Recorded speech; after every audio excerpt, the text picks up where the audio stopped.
Hello friends, എല്ലാവർക്കും Sindhu's world of music ചാനലിൻ്റെ മറ്റൊരു വീഡിയോയിലേക്ക് സ്വാഗതം. ഇന്ന് നമ്മൾ തിരുവാതിര സ്പെഷ്യലായിട്ട് ഒരു കൂവ പായസത്തിൻ്റെ അല്ലെങ്കിൽ കൂവ കുറുക്കിയതിൻ്റെ റെസിപ്പി ആയിട്ടാണ് വന്നിട്ടുള്ളത്. അപ്പം ഞാനിതിൽ കൂവയുടെ കുറേ ഗുണങ്ങളെ പറ്റി പറയുന്നുണ്ട്. അപ്പോൾ വീഡിയോ സ്കിപ്പ് ചെയ്യാണ്ട് തന്നെ എല്ലാവരും കാണാനായിട്ട് നോക്കുക. അതുപോലെ തന്നെ വീഡിയോ ഇഷ്ടമാവുകയാണെങ്കിൽ എൻ്റെ ചാനൽ ലൈക്ക് ചെയ്യാനും മറ്റുള്ളവർക്ക് ഷെയർ ചെയ്ത് കൊടുക്കാനും മറക്കരുത്. അതുപോലെ തന്നെ ഒരുപാട് പേര് എൻ്റെ ചാനൽ സബ്സ്ക്രൈബ് ചെയ്യാതെയാണ് കാണുന്നത്. അപ്പോൾ അവരൊക്കെ ഒന്ന് സബ്സ്ക്രൈബ് ചെയ്ത് എന്നെ ഒന്ന് സപ്പോർട്ട് ചെയ്യണം കേട്ടോ. അപ്പോൾ നമുക്ക് പെട്ടെന്ന് തന്നെ വീഡിയോയിലേക്ക് പോയാലോ. ഒറ്റ നോട്ടത്തിൽ മഞ്ഞളിൻ്റെ ഇല പോലെ തോന്നിപ്പിക്കുന്ന ഒരു കിഴങ്ങ് വർഗത്തിൽപ്പെട്ട സസ്യമാണ് കൂവ. അപ്പോൾ കൂവ പായസം ഉണ്ടാക്കാനായിട്ട് ഞാനിവിടെ ഒരു 4 അച്ച് ശർക്കര എടുത്തിട്ടുണ്ട്. ഇത് നമുക്കൊന്ന് ഉരുക്കിയെടുക്കണം. അപ്പോൾ നമുക്ക് ആദ്യം തന്നെ ശർക്കര ഒന്ന് പൊടിച്ചെടുക്കാം. അപ്പോൾ പെട്ടെന്ന് തന്നെ അലിഞ്ഞ് കിട്ടും. അപ്പോൾ ശർക്കര ഞാനിവിടെ പൊടിച്ചെടുത്തിട്ടുണ്ട്. ഇതിലേക്ക് 1 ഗ്ലാസ് വെള്ളം ഒഴിച്ചു കൊടുക്കുന്നുണ്ട്.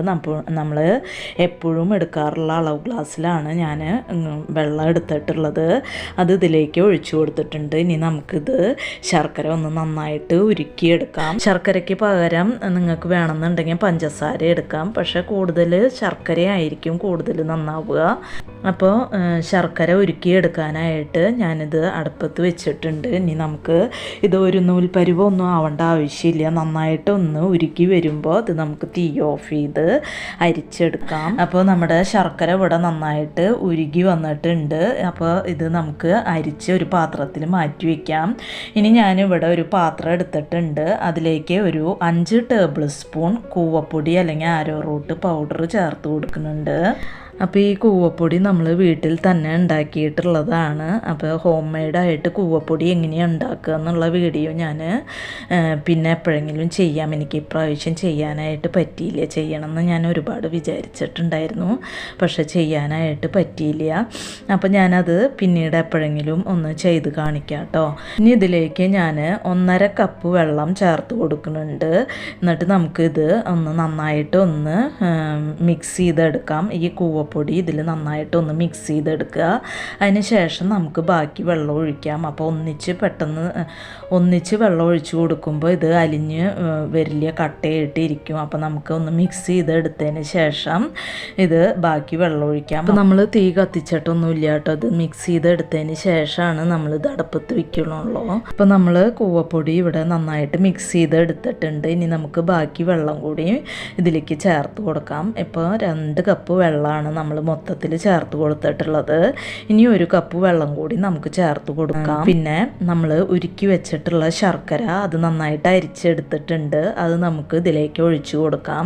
ഞാൻ ഇതിലേക്ക് ഒരു നുള്ളു ഉപ്പ് ചേർത്ത് കൊടുക്കുന്നുണ്ട്. നന്നായിട്ടൊന്ന് മിക്സ് ചെയ്ത് കൊടുക്കുക. അപ്പോൾ ടോട്ടൽ നമ്മൾ 4 കപ്പ് വെള്ളമാണ് ഇതിലേക്ക് ഒഴിച്ചു കൊടുത്തിട്ടുള്ളത്. 5 ടേബിൾ സ്പൂൺ കൂവപ്പൊടിയിലേക്ക്. ഇനി നമുക്കിത് തീ കത്തിച്ചിട്ട് മീഡിയം ഫ്ലെയിമിൽ ഇട്ടിട്ട് നന്നായിട്ട് കുറുക്കിയെടുക്കണം. അപ്പോൾ ഇത്രയും വെള്ളം തന്നെ നമ്മൾ ഒഴിച്ചു കൊടുക്കണം. കാരണം നമ്മുടെ കൂവപ്പൊടി ഒന്ന് വെന്ത് വരാനുണ്ട്. നമ്മൾ കുറവ് വെള്ളം ഒഴിക്കുമ്പോൾ കൂവപ്പൊടിയുടെ ഒരു പച്ചക്കുത്തൊക്കെ ഉണ്ടാവും, അത് മാറി കിട്ടില്ല. അതുപോലെ തന്നെ തീ മീഡിയം ഫ്ലെയിമിൽ തന്നെ ഇട്ടിട്ട് ഇത് കുറുക്കിയെടുക്കണം. ഹൈ ഫ്ലെയിമിൽ ഇട്ട് കഴിഞ്ഞാൽ ഇത് പെട്ടെന്ന് തന്നെ കുറുകി കിട്ടും. പക്ഷേ ആ കൂവപ്പൊടിയുടെ പച്ചക്കുത്തൊന്നും പോവില്ല, അപ്പം നന്നായിട്ട് ഉണ്ടാവില്ല. അപ്പം തീ മീഡിയം ഫ്ലെയിമിൽ ഇട്ടിട്ട് കൈ വിടാണ്ട് നന്നായിട്ട് ഇളക്കി കൊടുത്തുകൊണ്ടിരിക്കുക. ഈ കൂവപ്പൊടി പെട്ടെന്ന് തന്നെ കുറുകി വരും.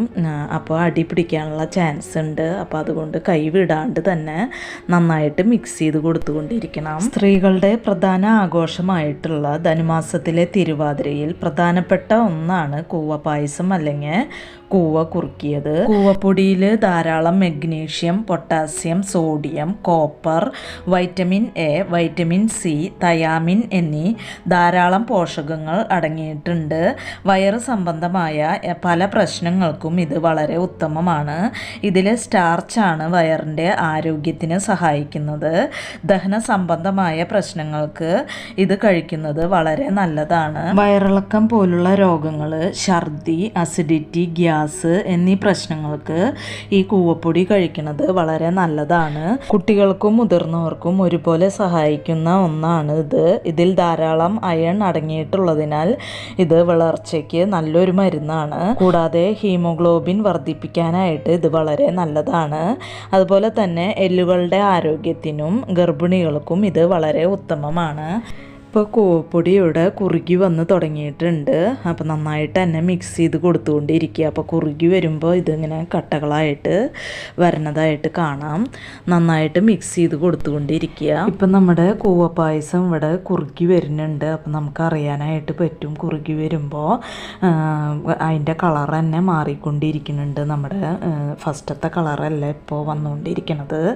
അപ്പോൾ ഈ സമയത്ത് നന്നായിട്ട് തന്നെ മിക്സ് ചെയ്ത് കൊടുത്തുകൊണ്ടിരിക്കുക. ഈ ഒരു സ്റ്റേജ് ആവുമ്പോൾ നമുക്ക് മീഡിയം ഫ്ലെയിമിൽ നിന്ന് ലോ ഫ്ലെയിമിലേക്ക് തീയാക്കി കൊടുത്ത് നന്നായിട്ട് മിക്സ് ചെയ്ത് കൊടുത്തുകൊണ്ടിരിക്കുക. ഇനി അടിയിൽ പിടിക്കാണ്ട് നോക്കണം നമ്മൾ, പ്രത്യേകിച്ച് പെട്ടെന്ന് തന്നെ അടി പിടിക്കും. അതുകൊണ്ട് മീഡിയം ഫ്ലെയിമിൽ നിന്ന് ലോ ഫ്ലെയിമിലേക്ക് ആക്കിയിട്ട് നന്നായി മിക്സ് ചെയ്ത് കൊടുത്തുകൊണ്ടിരിക്കുക. അപ്പം നമ്മുടെ കൂവ പായസം ഒന്നും കൂടി ഒന്ന് കുറുകി വന്നിട്ടുണ്ട്. ഈ സമയത്ത് ഞാനിതിലേക്ക് ഒരു 1/2 ടീസ്പൂൺ ഏലക്കാപ്പൊടി ചേർത്ത് കൊടുക്കുന്നുണ്ട്.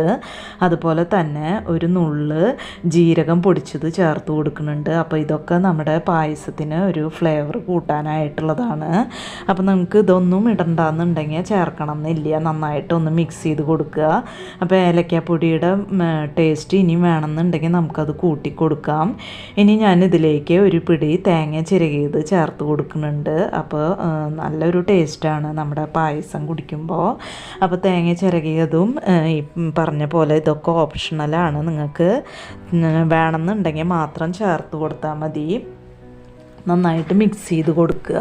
ഇപ്പം നമ്മുടെ കൂവ പായസം അല്ലെങ്കിൽ കൂവക്കുറുക്ക് ഇവിടെ റെഡി ആയിട്ടുണ്ട്. അപ്പോൾ ഞാൻ ഈ ഒരു സ്റ്റേജിൽ തീ ഓഫ് ചെയ്ത് കൊടുക്കുകയാണ്. അപ്പോൾ ചിലവർക്ക് കുറച്ചും കൂടി തിക്കായിട്ട് കഴിക്കാനായിരിക്കും ഇഷ്ടം. അതൊക്കെ നമ്മുടെ താല്പര്യത്തിനനുസരിച്ച് ഇതിൻ്റെ തിക്നെസ് തീരുമാനിക്കാം. അപ്പോൾ തിരുവാതിര സ്പെഷ്യൽ കൂവ പായസം ഇവിടെ റെഡി ആയിട്ടുണ്ട്.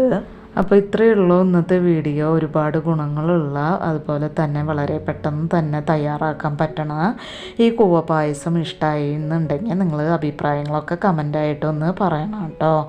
ഇനി നമുക്ക് മറ്റൊരു വീഡിയോയുമായി കാണാം. അതുവരേക്കും താങ്ക് യു.